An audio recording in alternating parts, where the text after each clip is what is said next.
আসসালামু আলাইকুম। নাসুস kitchen and street ফুডে সবাইকে স্বাগতম। আজ আমি আপনাদের করে দেখাবো খুব সহজ এবং পারফেক্ট ক্যারামেল পুডিং রেসিপি। আমার রেসিপিটা ফলো করে যদি আপনারা বাসায় বানান তাহলে খুব সহজেই বানাতে পারবেন। আর এই গরমে সবাই ঠান্ডা ডেজার্ট পছন্দ করে, তো এই আইটেমটা আপনারা বানিয়ে ফ্রিজে রেখে পরিবেশন করতে পারেন সবার মাঝে। সবার খেয়ে অনেক ভালো লাগবে আশা করছি। তো আমার এই রেসিপিটা বানাতে কী কী উপকরণ লেগেছে আর কীভাবে বানিয়েছি চলুন দেখে নেওয়া যাক।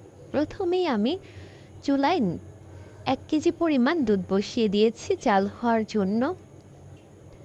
আমি এই দুধটা জাল করতে করতে প্রায় আধা কেজির মতো করে নিব। দুধ যত ঘন হবে পুডিংটা খেতে তত স্বাদ লাগবে। আপনারা চাইলে 1 কেজি দুধ একটু বলক আসার পরে নামিয়ে নিতে পারেন। ওই ক্ষেত্রে ডিমের পরিমাণটা বেশি লাগবে। আমি 4টা এলাচ দিয়ে দিলাম। এলাচটা দেওয়ার কারণে সুন্দর একটা স্মেল আসবে যত জাল হচ্ছে।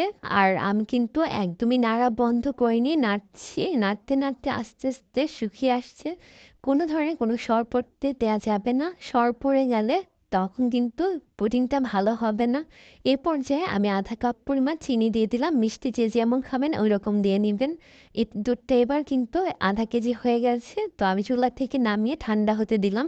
আধা কাপ পরিমাণ চিনি, আধা কাপের থেকে কম পানি দিয়ে আমি এই পর্যায়ে জাল করে নিচ্ছি ক্যারামেল তৈরি করার জন্য। ক্যারামেলটা একটু সময় নিয়ে করতে হবে। যখন কালার চলে আসবে তখন কিন্তু আর বেশি সময় লাগে না। আর কালারটা চলে আসার সাথে সাথে খেয়াল রাখবেন আপনারা যে কালার রাখবেন তার একটু আগে নামিয়ে নেবেন, তা না হলে কিন্তু পুড়ে যাবে আর খেতে তিতা তিতা লাগবে। তো এই পর্যায়ে আমি হালকা কালার রাখলাম, তো আমি নামিয়ে নিয়ে যে পাত্রে আমি সেট করব ওই পাত্রে ঢেলে দিলাম। তো এবার ঠান্ডা হতে দিলাম। এবার আমি এখানে নিয়ে নিলাম 4টা ডিম। আর খেয়াল রাখবেন যদি ডিমগুলো ফ্রিজের হয় তাহলে ডিমগুলো আধা ঘন্টা পরে আপনারা এগুলো ফেটে নেবেন। আমি হুইস্কের সাহায্যে ডিমগুলো ফেটিয়ে নিচ্ছি। খুব ভালোভাবে ডিমগুলো ফেটিয়ে নিতে হবে।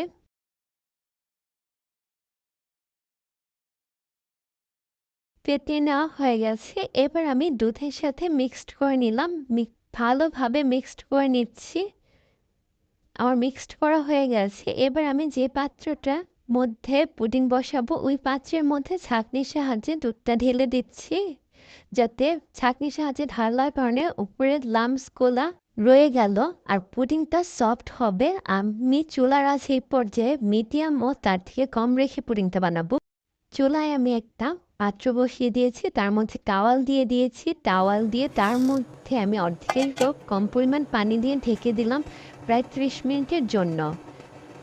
30 মিনিট পরে আমি টুথপিক দিয়ে দেখে নিচ্ছি একদম ক্লিন বের হয়েছে, তার মানে আমার এটা হয়ে গেছে। তো এবার আমি নামিয়ে নিলাম। নামিয়ে নিয়ে এবার আমি নর্মাল ফ্রিজে রেখে দেব 2-3 ঘন্টার জন্য। 2-3 ঘন্টা পরে নামিয়ে এবার আমি সাইড থেকে ছুরির সাহায্যে কেটে এবার আমি ঢেলে নিলাম। দেখেন কি সুন্দর হয়েছে। আর এই পুডিংটা বানানো কিন্তু খুবই সহজ। আর আপনাদের কিছু টিপস বলে দিচ্ছি। 1 কেজি পরিমাণ দুধে কিন্তু 6টা ডিম লাগবে। আধা কেজি দুধের মধ্যে 4টা ডিম আমি ইউজ করেছি। আর আধা কেজির থেকে কম দুধের মধ্যে আপনারা 3টা ডিম ইউজ করবেন, তাহলে পারফেক্ট পুডিং হবে। আর আমার পুডিংটা বানাতে লেগেছে 30 মিনিট।